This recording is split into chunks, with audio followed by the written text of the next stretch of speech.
Hi parents, Mrs. Mendez here. So the first lesson of the year we're going to be going over is geometry.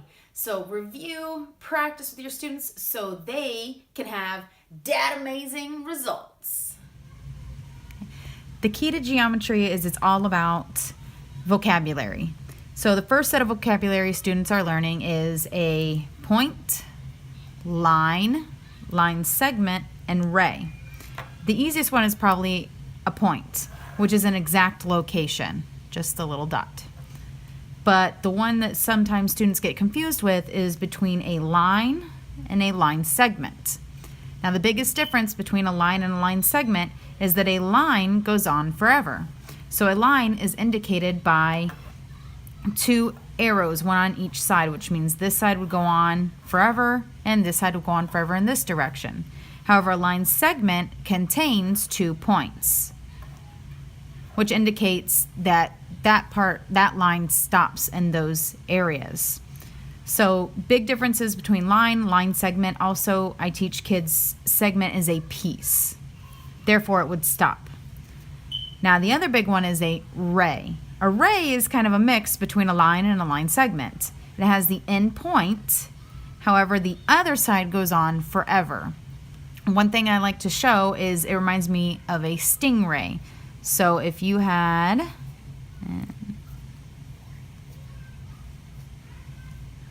and I'll give it little eyes too, just in case. A stingray has a tail that's pointy, but it stops at the body. So that's how I get students to try to remember what a ray is. So points, lines, line segments, and rays would be the first day teaching for students. However, I'm going to continue on to day 2 for this specific area. The next part, day 2, would be angles for students. And of course, we have 4 types of basic angles that they'll be learning about. The first one, which the other 2 angles are centered around basically, is the right angle. Now, the way that I like to explain to students is a right angle is a perfect square corner. And they'll start to get caught up in the 90 degrees, 90 degrees, 90 degrees, which is absolutely true. However, it's a lot easier to look at a perfect square corner versus 90 degrees. What is 90 degrees to us anyways, really? It's a right angle. Now, the next one would be the acute angle. And the way that I explain an acute angle is that it's so cute because it's small. It's smaller than a right angle.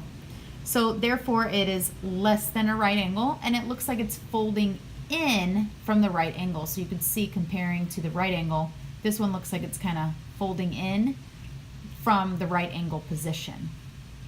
Now the next one we would have is the obtuse angle.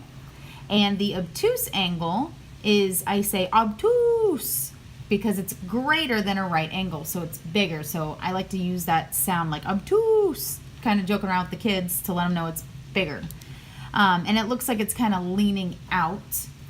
And therefore, when I'm comparing this to the right angle, I say, okay, so this angle looks like it's leaning out of the right angle, whereas the opposite acute angle is leaning in. And then finally, the last angle that students will learn is the straight angle, which pretty much explains itself. It forms a straight line. The thing that they kind of do need to remember for this is that straight line is a 180-degree angle. Now, the thing that students get the most confused with is angles that probably look like these, where it's turned, so it's a different stance instead of the typical ones where it looks like this. Or it's kind of, okay, this looks like it's kind of tilting in, but maybe it's the whole thing that's turned. Is it a right angle? Is it not a right angle? Now, here's the thing. You see that before the right angle had the box corner. And a lot of times it does have the box corner. However, not always. So what I always do is normally I'll give a Post-it note, or I say find a perfect square corner, because remember that 90-degree angle is a perfect square corner. So if we can find a perfect square corner to use as a reference, then we can easily identify what are these angles. So the way that you do it is you just take the Post-it note and pick a side, any side. So I always favor towards the right, typically. So you line up with that right side, and you can see that this almost perfectly lines up. Let me just trace this here with the right. So you see there from where I wrote, it's perfectly aligned. So since it's a perfect square corner and this perfectly aligns, this must be a right angle. A lot of times students like to look at this and say, oh, it's obtuse, or oh, it's acute, just because it's turned. But if I take this square corner where it's perfect here and I turn it like this, it's still a perfect square corner. So a lot of times I tell them, find a perfect square corner, your piece of paper, or I'll give a Post-it or something like that to use as a reference. Now if we come over to this angle, I take my perfect square corner, and if it's laying like this, I like to just line it up with the straight. So I'll take this, oh, this is my perfect type, and I line it up with the straight part. And then sometimes what you can even do is you follow the line, and then it's kind of hard to see on here, but I can't see anything here, but I'll go ahead and I will make a light line to see.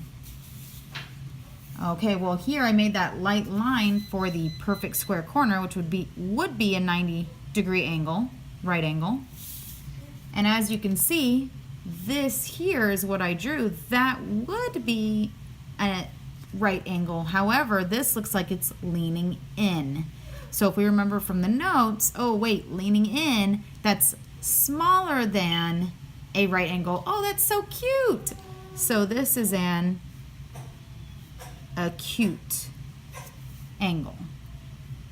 So I'm sure you can guess what this one's going to be, but to me that looks almost like a perfect square corner.